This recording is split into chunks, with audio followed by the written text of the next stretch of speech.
Fabrica Tehnomaștroi vă prezintă procesul complet de reciclare a lânii de oaie cu obținerea ulterioară a unui îngrășământ granulat ecologic.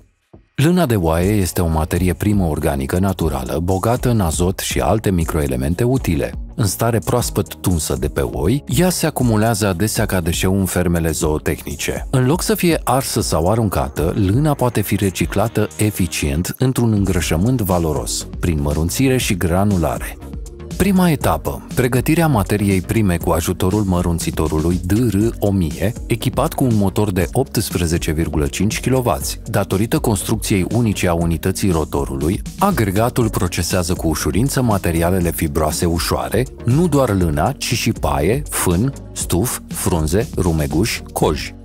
Lâna de oaie este introdusă în buncăr, de unde ajunge în camera de mărunțire. La început, cuțitele superioare taie fibrele în fragmente mari, iar cele inferioare le aduc la fracția optimă. Sita determină dimensiunea particulelor, iar relicia le împinge prin gura de evacuare.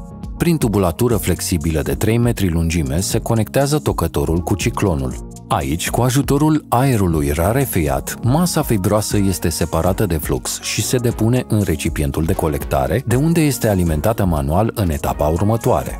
Materia primă pregătită ajunge în granulatorul peletnic 260. Construcția lui se bazează pe un șasiu solid, cu transmisie prin curea, ceea ce a permis eliminarea completă a reductorului. Motorul electric cu turație redusă asigură stabilitatea funcționării chiar și cu materiale fibroase.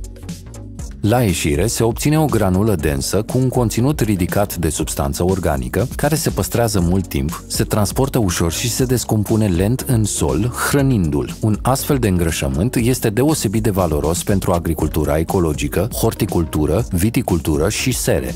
Din deșeu formăm resursă utilă. Folosiți ceea ce altădată era aruncat și transformați în produs profitabil. Aflați mai multe despre echipamente la telefonul din descriere sau pe site-ul nostru. Nu uitați să vă abonați pentru a nu rata noi soluții utile pentru afacerea dumneavoastră.